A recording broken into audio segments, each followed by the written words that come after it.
बिस्मिल्लाहिर्रहमानिर्रहीम। अल्लाहुम्मा सल्ली अला मुहम्मद व आले मुहम्मद वाज्जल फरज आले मुहम्मद। Today we are studying rigid rotator और रिजिड रोटर। ये दो मैसेज हैं, एक मैस M1 है और एक मैस M2 है। इन दोनों को कनेक्ट किया हुआ है। इनके दरमियान जो फासला है ये R है और ये O जो है ये सेंटर ऑफ ग्रेविटी है। इसके अराउंड जब ये रोटेट करता है तो ये सेंटर ऑफ ग्रेविटी के इसका जो टोटल मैस है वो यहाँ पे लाई करता है, तो इसके अराउंड जो है ये रोटेट करता है। जो मैस M1 का डिस्टेंस है सेंटर ऑफ ग्रेविटी से वो R1 है और जो मैस M2 का डिस्टेंस है सेंटर ऑफ ग्रेविटी से ये R2 है। यही चीज़ आपने यहाँ पे मेंशन भी कर देनी है। रिजिड रोटेटर है क्या? रिजिड का मतलब जिसमें डिस्टेंस फिक्स हो जब वो रोटेट करे कोई बॉडी। इट इज़ 2 और मोर पार्टिकल सिस्टम, ये दो या दो से ज़्यादा पार्टिकल्स के ऊपर एक मुश्तमिल सिस्टम है। In which distance between particles remains fixed, जिसमें ड्यूरिंग द रोटेशन, जिसमें रोटेशन के दौरान दोनों पार्टिकल्स के दरमियान जो डिस्टेंस है वो चेंज नहीं होता। मीन्स कि ये वाइब्रेशन शो नहीं करता, ये डिस्टेंस फिक्स है इसमें। Remains fix during the rotation and can not change with time, वो चेंज नहीं होता। तो थ्योरी ऑफ रिजिड रोटेटर जो है is use to understand the rotational spectrum of die atomic molecule. तो अगर हम इलेक्ट्रॉन्स की जो वाइब्रेशंस हैं और उनको या न्यूक्लियाई की जो वाइब्रेशंस हैं हम उनको इग्नोर कर दें तो ये हमें हेल्प करता है। ये जो रिजिड रोटेटर की हम क्लासिकल इसका ट्रीटमेंट ये हम दे रहे हैं, इसको ले रहे हैं, तो ये it helps us to understand, ये हमें समझने में मदद करता है rotational spectrum of diatomic molecule, जो दो एटमों के मुश्तमिल मालिक्यूल्स हैं उनके रोटेशनल स्पेक्ट्रम को। सपोज़ कर लेते हैं, यही बात आपने यहाँ पे लिख देनी है। तो पहले तो आपने रिजिड रोटेटर बताया, तो रिजिड रोटेटर है क्या? जिसमें दो या दो से ज़्यादा मैसेज के ऊपर मुश्तमिल वो कोई सिस्टम कि जिसमें उनके दरमियान जो फासला है वो रोटेशन के दौरान चेंज नहीं होता, वो रिजिड रोटेटर कहलाता है। Let us two particles rigid rotator, हम ये दो पार्टिकल का रिजिड रोटेटर ले लेते हैं। Consist of mass M and M2, एक मैस M है और एक M2 है। Separated by the fixed distance R, इनके दरमियान जो फासला है वो R है। It rotates about centre of gravity O, ये रोटेट करता है O के around, around centre of gravity O।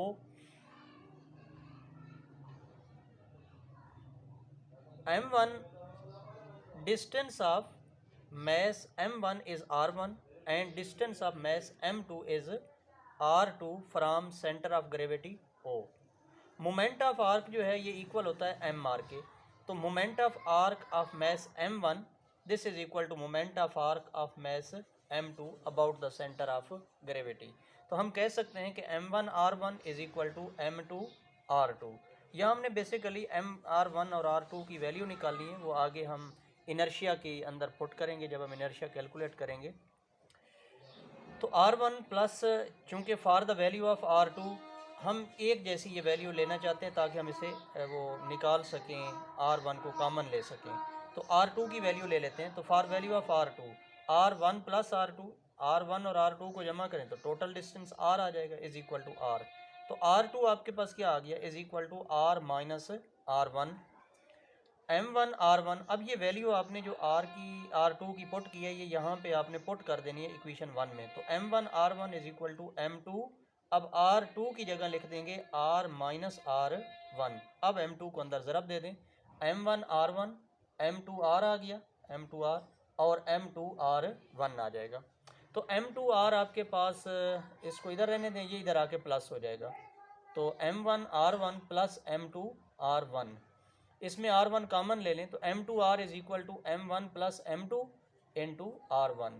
तो R1 आपने निकालना है तो R1 is equal to M2 R over M1 plus M2 divide कर दें इसमें। सिमिलरली आपने R2 निकालना है तो फिर क्या करना होगा? R1 की वैल्यू आपने निकाल लेनी है जो कि R माइनस R2 आएगी, फिर वो पुट करके आपने निकालेंगे तो ये आ जाएगा R2 इज इक्वल टू, यहाँ पे M2 है तो यहाँ पे M1 R आ जाएगा, डिवाइडेड उसी तरह M1 प्लस M2 रहेगा।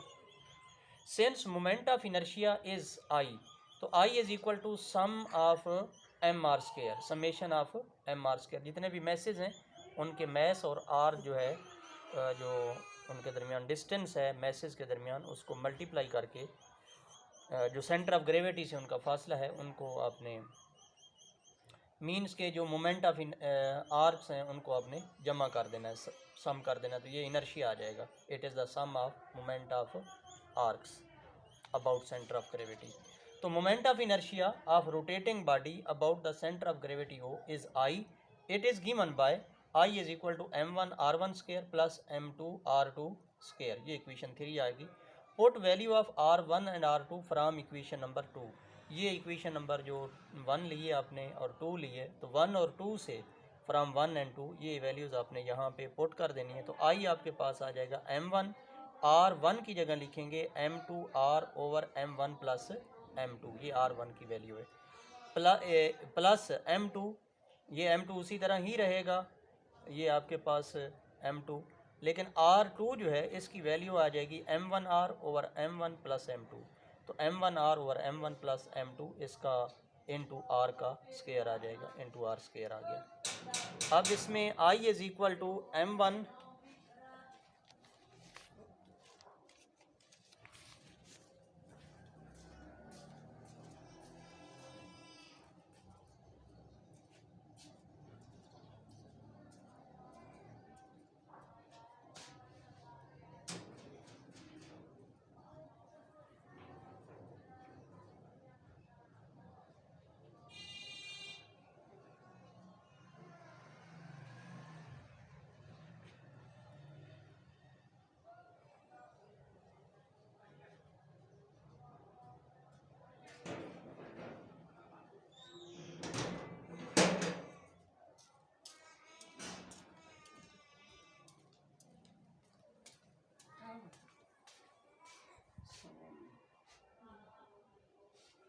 अच्छा, इसमें आपको ये मैं बता रहा था, तो I is equal to m1 m2 r over m1 plus m2 r square plus m2 m1 r over m1 plus m2 into r square. ये हमने एक्चुअली वैल्यू पुट की है यहाँ से r1 और r2 की।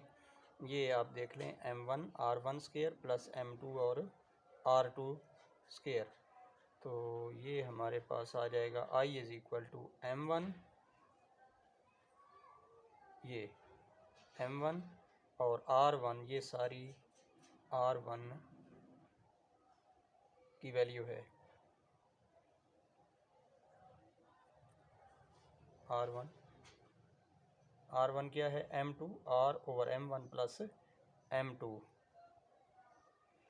चूँकि यहाँ पे इसका r1 का स्क्वायर है तो इस सारी वैल्यू का भी क्या आ जाएगा, स्क्वायर आएगा, इस सारी वैल्यू का स्क्वायर आएगा।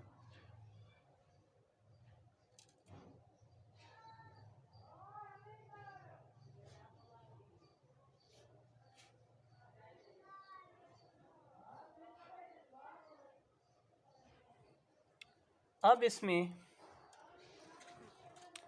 आई आपके पास ये m1 है, ये m2 है, ये m2 का स्क्वायर है, ये m1 का स्क्वायर है। आप इसमें से m1 और m2 को कॉमन ले लें, बाहर निकाल लें, और इसके अलावा r स्क्वायर ये भी है और इसमें भी r स्क्वायर है, इसको भी बाहर निकाल लें।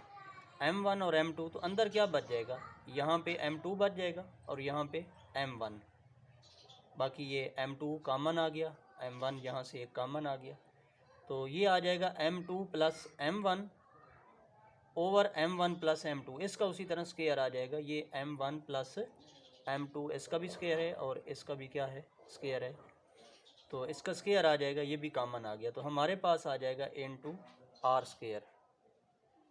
इसमें से आपने m1 और m2 को और m1 प्लस m2 स्क्वायर इसमें भी है और इसमें भी है m1 प्लस m2 स्क्वायर। बेशक इसको आप बजाय इस तरह लिखने के आपको समझ नहीं आ रही होगी, आप इसे m1 प्लस m2 स्क्वायर, इसको कॉमन ले लिया आपने, m2 स्क्वायर, तो ये ब्रैकेट के अंदर ये बच जाएगा आपके पास m1 plus m2 plus m1, r square भी आपने कॉमन ले लिया। अब आपके पास क्या आया, इसमें m2 प्लस m1 इसका स्केयर है, तो इसका मतलब ये हुआ कि ये स्केयर और ये कट जाएंगे, ये एक रह जाएगा, तो ये आ जाएगा आपके पास m1 plus m2 over m1 plus m2 into R square, ये रह जाएगी आपके पास वैल्यू। अब ये जो m1 m2 over m1 plus m2, this is the reduced mass. Reduced mass क्या है? It is the mass of two particles converted into the single mass. जब ये रोटेट करता है तो टू पार्टिकल्स का मैस सिंगल मैस के तौर पे हम कंसीडर कर लेते हैं। ये आगे क्वांटम मैकेनिक्स में हमें हेल्प करेगा। I is equal to mu are square, ये रिड्यूस मैस आप m1 और m2 जो है इसको म्यू से शो कर दें तो म्यू आर स्केयर आ जाएगा। ये इक्वेशन 4 आ गई। Distance between the two particles is fixed, तो सो पोटेंशियल एनर्जी तो उस वक्त चेंज होगी जब डिस्टेंस चेंज होगा, तो पोटेंशियल एनर्जी इज जीरो। तो rigid rotator has only the kinetic energy, जिसको हम टी से शो कर लें। तो टी आपके पास क्या है? 1/2 m1 v1 square plus 1/2 m2 और v2 स्केयर। दोनों पार्टिकल्स की आपने जो काइनेटिक एनर्जी है उसको आपने क्या कर देना है? जमा कर देना है। ये आपने जमा कर दिया प्लस, क्योंकि हमारे पास काइनेटिक एनर्जी क्या आएगी? पार्टिकल 1 की 1/2 m1 v1 स्केयर और सेकंड पार्टिकल की 1/2 m2 v2 स्केयर, दोनों को जमा कर दें, ये टोटल काइनेटिक एनर्जी टी आ जाएगी। चूँकि हमारे पास जो वेलोसिटी है उसको अगर एंगुलर वेलोसिटी से ये रोटेट कर रहा है सर्कल में रिलेट करें तो ये आ जाता है v is equal to omega R के। तो t is equal to 1/2 m1, तो चूँकि इसका यहाँ पे v का स्केयर है तो v1 स्केयर है, तो ओमेगा स्केयर r1 स्केयर। जब वो रोटेट करेगा तो एंगुलर वेलोसिटी तो दोनों की एक होगी ना, मैस वो as a single mass rotate कर रहे हैं, तो omega square r1 square plus 1/2 m2 omega square r2 square आ जाएगा। इसमें से आपने ये कॉमन ले लेना है। हमारे पास t इज़ इक्वल टू 1/2 भी कॉमन ले लें, इसमें भी 1/2 है, इसमें भी 1/2 है, ओमेगा भी है तो ओमेगा स्केयर आ गया। ओमेगा स्केयर तो अंदर बच जाएगा m1 r1 square plus m2 और r2 स्केयर। ये जो m1 r1 square plus m2 और r2 स्केयर है, ये पीछे हम पढ़ चुके हैं, ये किसके इक्वल है? I is equal to m1 r1 square plus m2 r2 square. ये मोमेंट ऑफ इनर्शिया है, m1 r1 square plus m2 और ये आप इसको अगर आप m r स्केयर को जमा करें तो ये आपके पास मोमेंट ऑफ इनर्शिया आ जाता है। तो टोटल काइनेटिक एनर्जी आएगी 1/2 ओमेगा स्केयर आई आ जाएगा यहाँ पे मोमेंट ऑफ इनर्शिया। अगर इसे एंगुलर मोमेंटम को एल से शो करते हैं, इससे रिलेट करते हैं, तो angular momentum is equal to omega I, moment of inertia को एंगुलर वेलोसिटी से मल्टीप्लाई कर दें तो आपके पास ओमेगा की वैल्यू आ जाएगी एल ओवर आई के, ये आई इधर आके डिवाइड हो जाएगा।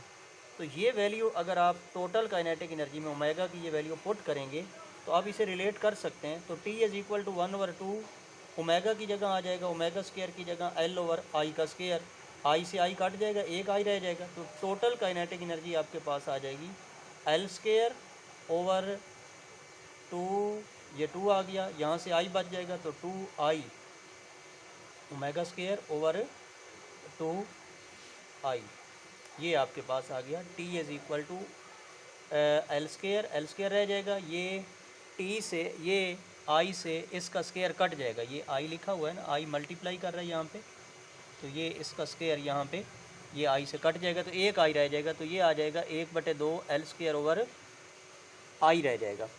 अब इसमें तो total kinetic energy L square over I किसके इक्वल है? ये म्यू आर स्केयर के इक्वल है, ये यहाँ आपने पढ़ा I is equal to mu are square. तो total kinetic energy is equal to L square over 2, I की जगह पे क्या पुट कर दिया? Mu are square. ये इक्वेशन नंबर 7 आ गई। तो इस तरह आप इसको रिलेट कर सकते हैं और टोटल एनर्जी आप कैलकुलेट कर सकते हैं। ये तो था classical treatment of rigid rotator. तो कल फिर इंशाल्लाह नेक्स्ट हम इसका रोटेशनल स्पेक्ट्रम पढ़ेंगे। थैंक यू, अल्लाह हाफिज़। अल्लाहुम्मा सल्ली अला मुहम्मद।